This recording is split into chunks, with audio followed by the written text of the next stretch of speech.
Bom, hoje a gente está aqui para realizar um trabalho, né, que foi passado pela professora Giorlaine sobre o livro Quarto de Despejo, já que eu e o Lucas Lage, né, a gente não poderia estar participando, né, da aula síncrona, então a gente recebeu, né, esse trabalho para a gente estar realizando e agora a gente vai estar fazendo a apresentação, né, uma, uma, uma visão geral sobre o livro, juntamente com um apanhado, né, de algumas questões ali sobre o livro, né, sobre a história, que a gente vai estar falando lá mais no final. Bom, primeiramente, como o Rafael disse, o nome do livro é Quarto de Despejo. Ele foi escrito pela Carolina Maria de Jesus, que ao decorrer da história a gente vai contar mais da história dela, o que ela passava, que era praticamente, como diz aí, o diário de uma favelada. É, Agora o Rafael vai falar um pouco sobre o significado do nome, né, despejo. quarto de despejo. Esse nome, né, ele bastante, né, a questão lá dos políticos, né, da cidade dela. Foi uma crítica aí, né, que ela teve, assim, ela trouxe, né, lá no diário dela sobre a realidade que ela passava e tal, e que ela percebia, né, que os políticos eles só se interessavam, né, no pessoal da favela, nos pobres, quando bem era interessante, né? Então assim, lá no período de eleição, eles iam lá, né, prometiam um monte de coisa, dava, né, um monte de coisa, não sei o que tem. E quando, né, eram eleitos, eles se esqueciam, né? Então, o povo era meio que jogado num quarto de despejo, que seria mais ou menos uma despensa, né? Onde as pessoas estariam lá e seriam esquecidas, né? Seriam mais objetos que não estivessem sendo usados, ou alguma coisa assim, que tivesse sido, né, jogado fora. E no trecho, tem um trecho do livro que ela explica melhor essa parte aí do quarto de despejo. E ela acaba fazendo uma analogia muito boa, inclusive, que na cidade o pessoal é tratado como se fosse uma sala de estar, uma sala de visita, sabe?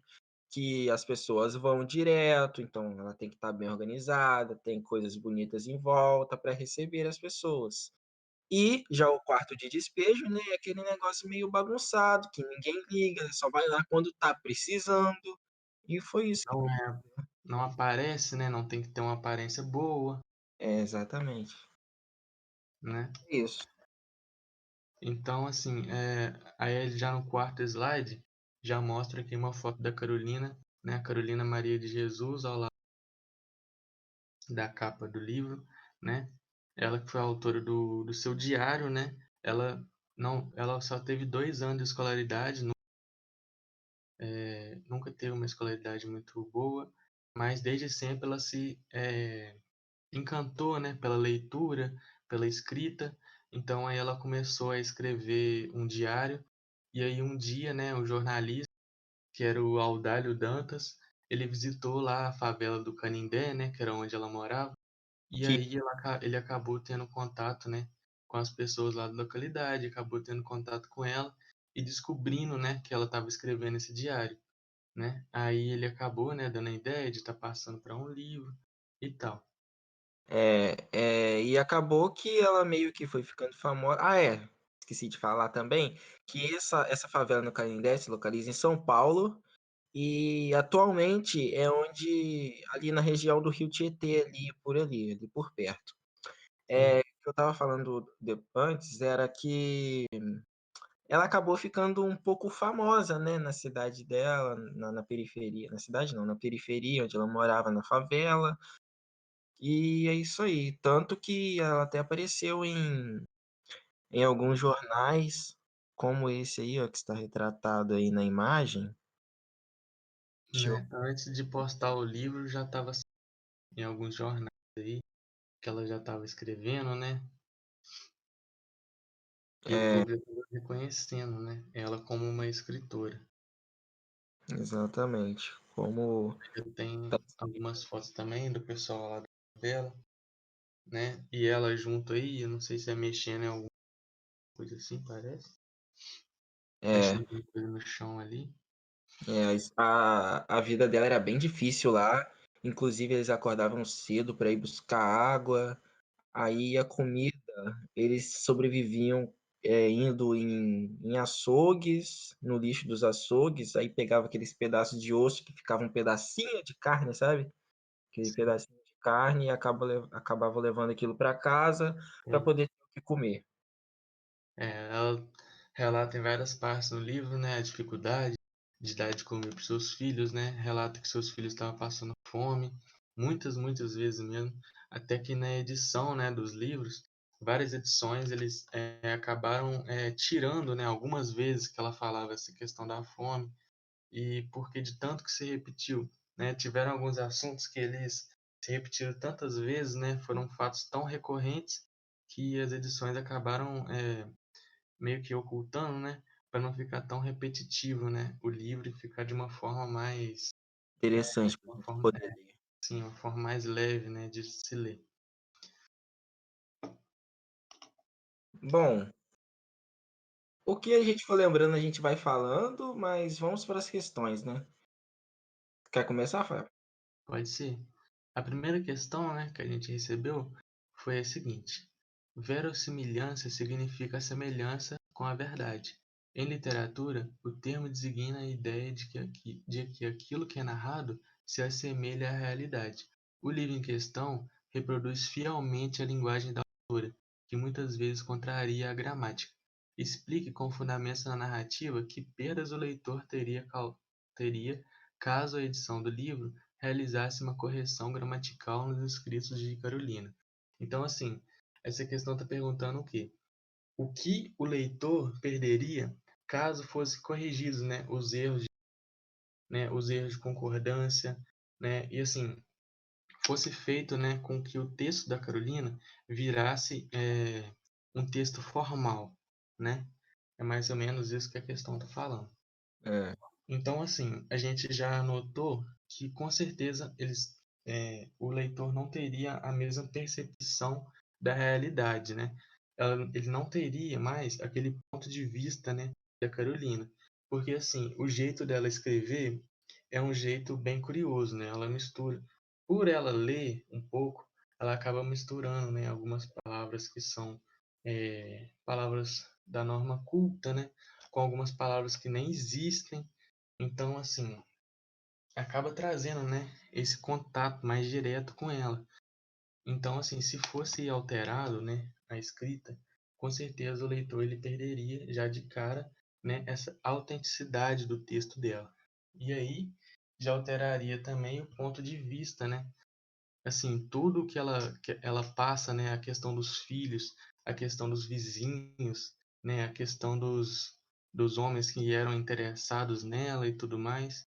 Então, assim, com certeza a gente perderia, né, o sofrimento também, esse sofrimento, a perderia, negligência, tudo. todas as sensações, né, que o texto ele passa muito bem. Então, assim, com certeza o texto ficaria bem mais pobre, né? É, Aí agora já na questão 2 aí, você vai falar, Lucas? eu falo. Há na obra O Quarto de Despejo, Diário de uma Favelada, vários relatos sobre episódios de violência contra a mulher. Considerando esse fato apresente uma situação vivida pelas mulheres na favela no que tange a violência e a sua naturalização. Inclua trechos na obra para compor a sua resposta. Bom, a violência contra a mulher, infelizmente, é algo que, infelizmente, de novo, é muito recorrente na nossa sociedade até os dias de hoje. Esse livro, você lembra de quando que é esse livro, Fael? Terminou de ser escrito acho que em 58, né? 58. Foi postado em 60. Então, assim, se hoje ainda tem, imagina nessa época, né? Imagina naquela época, né? Que o pessoal Uhum. nem corria tanto atrás assim. Pois é. O trecho que a gente pegou foi isso, eu vou ler agora. Era 1 hora, esse no caso é a Carolina, ela estava escrevendo e começou a relatar os fatos. Era 1 hora quando eu ia recomeçar a escrever. O senhor Alexandre, que era um vizinho dela, começou a bater na sua esposa. Logo mais para frente, o Alexandre xingava as crianças que iam olhar e avançou para o meu filho e desacatou o soldado Edilson, querendo bater-lhe no rosto e dizendo-lhe: Leva minha mulher para você, mulher depois que casa é para suportar o marido. É difícil de escutar Então, assim, a isso. gente vê, né, que era uma questão, assim, bem recorrente. Ela diz várias vezes sobre essa questão, né? E também, assim, a gente percebe que as brigas, elas eram meio que eventos, né? As pessoas iam ver, as pessoas se interessavam e ninguém fazia nada. Exatamente, aquilo parecia ser praticamente normal naquela época, É bem normal. como se fosse beber café hoje em dia, de tão bizarro. É. Aí, já passando para a questão 3 aí, a questão é, na obra Quarto de Despejo, Diário de uma Favelada, a autora Carolina Maria de Jesus o cotidiano dos moradores do Canindé, em São Paulo. A narradora personagem evidencia as agruras da vida precárias e ressalta que, no Brasil, a fome também é professora. Quais seriam, na visão da autora, as lições dadas pela fome? Por que, segundo a autora, o Brasil precisaria ser dirigido por quem já passou fome? Então, assim, a gente, né, lendo o livro, é, fazendo uma breve reflexão sobre essa parte aí, a gente consegue ver, né, realmente que, assim, se a pessoa, né, que tivesse lá, o político, eles realmente entendesse qual fosse qual era a realidade daquele pessoa, ele com certeza não trataria com tanto descaso, né? Então, É, assim, eu acredito que ele trata com tanto é, normalidade porque ele não sabe, né, realmente o que é. a verdadeira dificuldade que é você sustentar uma família, principalmente ela sendo mãe solteira, o pai, ela cita o pai da criança também, e ele fala que ele de vez em quando ia lá, dava algum dinheirinho, mas não era aquela coisa que ajudava mesmo, pegava junto ali para ajudar, sabe? É, Extremamente pobre, né? Ela é, falava que alguns dias ela conseguia dinheiro, nos outros não conseguia. E às vezes conseguia um dinheiro que só dava para comprar uma das refeições, né? E não dava para comprar mais outras coisas. como Então, eu assim, disse também, que ela ia no lixo para pegar comida para os filhos, para ela também. então, né? Realmente, eu acho que assim, se o político ele tivesse realmente a ideia do que está acontecendo, né? Ele poderia, né? Ter uma atitude diferente, né? Do que estava tendo no descrito pela Carolina Maria. E acabar, digamos assim, tirando as pessoas desse quarto de despejo, assim, sabe? Para É, melhorar a situação delas. com certeza. Indo para a questão 4, no dia 13 de maio de 2020, a Lei Áurea, famosa por ter dado a liberdade aos escravos, completou 133 anos. Na obra O Quarto de Despejo, a autora faz algumas observações sobre a vida do negro na favela. Suas observações nos permitem analisar a situação desses indivíduos após a abolição, o que mudou e o que permaneceu. Bom, brevemente, a gente pode notar, lendo o livro, que uma coisa que tinha naquela época e até hoje em dia também tem é o racismo, né?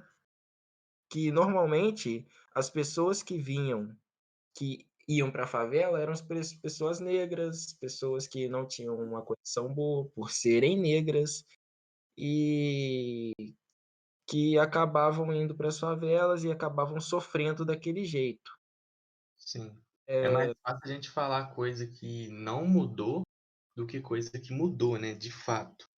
Porque realmente, assim, o preconceito continuou, né? As pessoas, o que adiantava elas não ser mais e sair para a rua e não ter um teto, né? Não ter uma oportunidade de ter um emprego, né? Sofrer uma violência policial. né? Passar fome, enfim, de nada adiantava, né? Foi basicamente tirar ela, né, do serviço escravo e jogá-la na rua. Na rua. Passavam basicamente pela mesma coisa. É, que isso demorou muito a melhorar nesse sentido. Ainda muitos negros ainda sofrem com o descaso de outras pessoas que se acham superiores só por causa da sua cor. Mas é isso aí, né? Infelizmente, a gente, nossa sociedade ainda está muito atrasada, né, em relação a isso. E assim, a gente tem que fazer a nossa parte e infelizmente é só isso que a gente pode fazer, né? É, E assim, o que mudou mesmo depois da abolição foi só que uma pessoa que estivesse praticando a escravatura, né, tivesse com escravos, poderia ser presa. Mas de resto, realmente foi isso, porque não tinha direito a nada praticamente, igual eles. É, o único direito que eles tinham é o direito de voto, né? Que os eleitores eles iam lá, só na época que eles queriam, que eles precisavam daquelas pessoas, iam lá, tiravam o voto delas e pronto. também é isso que ela relata lá no livro, talvez, né? É, Coisa a ver. Com certeza tem, né? tem sim, tem sim. Então, aí também assim, por muitos anos, né, ainda continuou tendo, né, escravidão normal. Não foi da noite pro dia, né, que mudou. Do nada as pessoas falam, nossa, escravidão é errado, né? Sim, sim. Então, não, igual eu falei, é mais fácil falar coisas que não mudaram do que coisas que Coisa. realmente mudaram, né? É. Então, assim, eu acho que a gente já falou bastante, né, sobre e acaba ficando assim bem esclarecido nosso ponto de vista. A gente falou bastante sobre, né, a questão do ponto de vista dela e tal. Você tem mais alguma coisa para acrescentar? Não, que eu me lembre no momento não, mas a gente já falou demais também, já deve ter dado uns 10 minutos, tá bom demais. Com certeza. Então tá bom. Obrigado, até a próxima. Valeu.